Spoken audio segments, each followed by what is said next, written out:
ఏపీలో ఎన్నికల వేడి పెరిగిన వేళ అమరావతి కేంద్రంగా ప్రధాని మోదీ కీలక అడుగులు వేశారు. మంగళగిరితో పాటు దేశంలోని 5 అఖిల భారత వైద్య విద్యా సంస్థలను ప్రధాని జాతికి అంకితం చేశారు. దీంతో పాటుగా ఎయిమ్స్ లోని 9 క్రిటికల్ కేర్ బ్లాక్లను వర్చువల్ గా శంకుస్థాపన చేశారు. విశాఖలోని మైక్రోబయాలజీ ఫుడ్ టెస్టింగ్ ల్యాబొరేటరీని ప్రధాని మోదీ వర్చువల్ గా ప్రారంభించారు. હવે માનનીય સંસદ સભ્ય શ્રીમતી પૂનમબેન માડમ અને શ્રી રમેશભાઈ ધડુક માનનીય પ્રધાનમંત્રીશ્રીનું બાંધણીના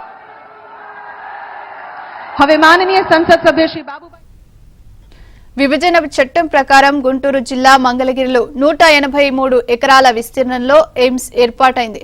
అధునాతన ఆసుపత్రి, వైద్య కళాశాల నిర్మాణం కోసం కేంద్రం 1618 కోట్లు ఇచ్చింది. రాష్ట్ర ప్రభుత్వం స్థలంతో పాటు కొన్ని మౌలిక వసతులు కల్పించింది. 2015 డిసెంబర్ 19న ఈ ఆసుపత్రికి శంకుస్థాపన జరిగింది. 2019 మార్చి 12న ఓపీ సేవలు మొదలయ్యాయి. తొలి రోజు 44 మంది రోగులతో ప్రారంభం కాగా ఇప్పుడు రోజుకు 2500 మంది వస్తున్నారు.